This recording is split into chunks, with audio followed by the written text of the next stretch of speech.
Hi everyone, in this video I'm going to show you how we can create a drop-down list with multiple selections as you see.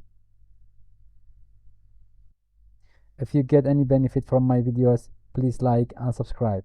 Let's get started. First of all, I have another sheet which is source information. I have information in this sheet.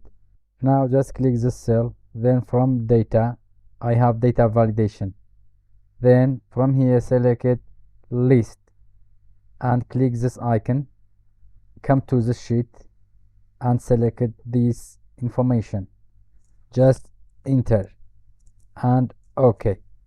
Now if I click here, you see I have many selections, but before that just click this one and drag.